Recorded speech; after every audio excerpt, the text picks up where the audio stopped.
நம்மளோட அரசியல் பயணத்தை பற்றியும் கொஞ்சம் பதிவு செய்ய விரும்புகிறோம். நாம் ஏதோ ஷூட்டிங்லேருந்து நேராக வந்து சிஎம் ஆன மாதிரியே சில பேர் ஒரு இமேஜ் கிரியேட் பண்ணுறாங்க. அவங்களுக்கு அவங்க ஆசைப்படுற லாங்குவேஜ்லேயே சொல்கிறோம், அது வெறும் ரீல் தான், ரியல் கிடையாது. ஒரு சாதாரண நடிகனாக தான் நம்ம கெரியர் தொடங்குச்சு. அப்புறம் அப்படியே சின்சியராக உழைச்சி மேலே வந்தோம். நம்ம கெரியரில் நாம் மேலே வந்ததுக்கு இந்த விஜய் ஒருத்தன் மட்டுமே காரணம் இல்லை, அவனோட உழைப்பு மட்டுமே காரணம் இல்லை. இந்த விஜயோட உழைப்புக்கும் உயர்வுக்கும் பின்னாடி இருக்கிற ஒட்டுமொத்த தமிழ்நாட்டு மக்களோட அன்பும் அரவணைப்பும் தான் காரணம்.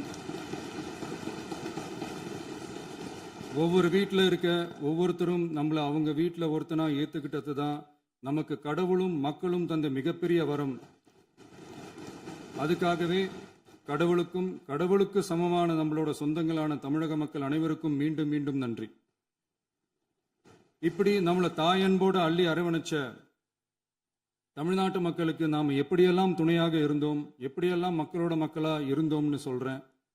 1990ஸ்லேயே ரசிகர் மன்றமாக இருந்தப்பவே மக்களுக்கு துணையாக நிற்க ஆரம்பித்தோம். அதுக்கப்புறம் நற்படி மன்றமாகவும் அதுக்கப்புறம் விஜய் மக்கள் இயக்கமாகவும் மாறி மக்களோட மக்களாக நின்றுகிட்டு இருந்தோம். 2008 ஈழத் தமிழருக்கு ஆதரவாக உண்ணாவிரதம் போராட்டம் செஞ்சோம். போர் முடிவுக்கு வரணும், நம்ம தொப்புள் கூடிய உறவுகளான ஈழத் தமிழர்களுக்கு பாதுகாப்பான நிம்மதியான ஒரு வாழ்வு கிடைக்கணும்னு அன்னைக்கே கோரிக்கை வச்சோம். 2009 ஆரம்பிச்ச விஜய் மக்கள் இயக்கம் வழியா நம்மளோட மக்கள் நல பணிகளை எக்ஸ்டெண்ட் அண்ட் எக்ஸ்பேண்ட் பண்ணிக்கிட்டே வந்தோம். கல்விக்கு துணையா இருந்தோம், சோஷியல் சர்வீஸ் செஞ்சோம், வெள்ள நிவாரணத்தில் துணையா இருந்தோம், கொரோனா காலத்தில் மக்களுக்கு தோள் கொடுத்தோம். விலையில்லா விருந்தகம், குருதியகம், முட்டைப்பால் ரொட்டி திட்டம், விழியகம், பயிலகம், நூலகம், இப்படி பல வழியில மக்களுக்கு துணையா இருந்தோம். அப்புறம் நம்மளோட திரைப்படங்கள்ல நம்மளால முடிஞ்ச வரைக்கும் ஊழல் எதிர்ப்பை சொன்னோம், சமூக நீதியை சொன்னோம், கல்வியை பத்தி சொன்னோம், அரசியலை பத்தி சொன்னோம். அரசியலை பத்தி பேசுனதுனால நம்ம படங்கள் சந்திச்ச இது வரைக்கும் சந்திக்கிற பிரச்சனையை பத்தி எல்லாருக்குமே தெரிஞ்சதுதான். இது மட்டும் இல்லாம 2011 நாகப்பட்டினத்தில் மீனவர் பிரச்சனைகளுக்கு ஆதரவாக ஒரு பெரிய பொதுக்கூட்டம் நடத்தினோம். மீனவர்கள் மீதான தாக்குதலை கண்டிச்சு பேசி அதில் நம்மளோட எதிர்ப்பை பதிவு செஞ்சோம். 2017 ஜல்லிக்கட்டு போராட்டத்தில் தமிழர் பண்பாட்டு உரிமைக்கான நம்மளோட ஆதரவை தெரிவித்தோம். 2018 ஸ்டெர்லைட் போராட்டம், துப்பாக்கி சூட்டில் பாதிக்கப்பட்ட நம்ம சொந்தங்களை நேரில் சந்திச்சு ஆறுதல் சொன்னோம். 2021 உள்ளாட்சி தேர்தலில் விஜய் மக்கள் இயக்க வேட்பாளர்கள் போட்டியிட்டு ஜெயிச்சாங்க. கல்வி விருது விழா நடத்தி சிறந்த மதிப்பெண் பெற்ற மாணவ மாணவிகளுக்கு ஊக்கத்தொகையும் பரிசும் கொடுத்தோம். 2024 தமிழக வெற்றி கழகத்தை ஆரம்பிச்ச உடனேயே CAA-வை எதிர்த்து அறிக்கை விட்டோம். அரசியல் கட்சி ஆரம்பிச்சு விழுப்புரம் மாவட்டத்தில் விக்கிரவாண்டியில் நம்மளோட முதல் மாநில மாநாட்டிய வெற்றி கொள்கை திருவிழாவை நடத்தினோம்.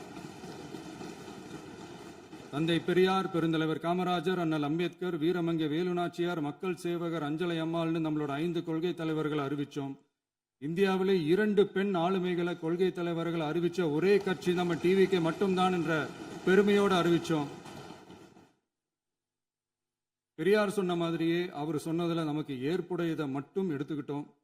அவரோட கடவுள் மறுப்பு கொள்கையில நமக்கு உடன்பாடு இல்லைன்னு ஓப்பனா அறிவிச்சோம். நமக்கு கடவுள் நம்பிக்கை உண்டுன்னு அறிவிச்சோம்.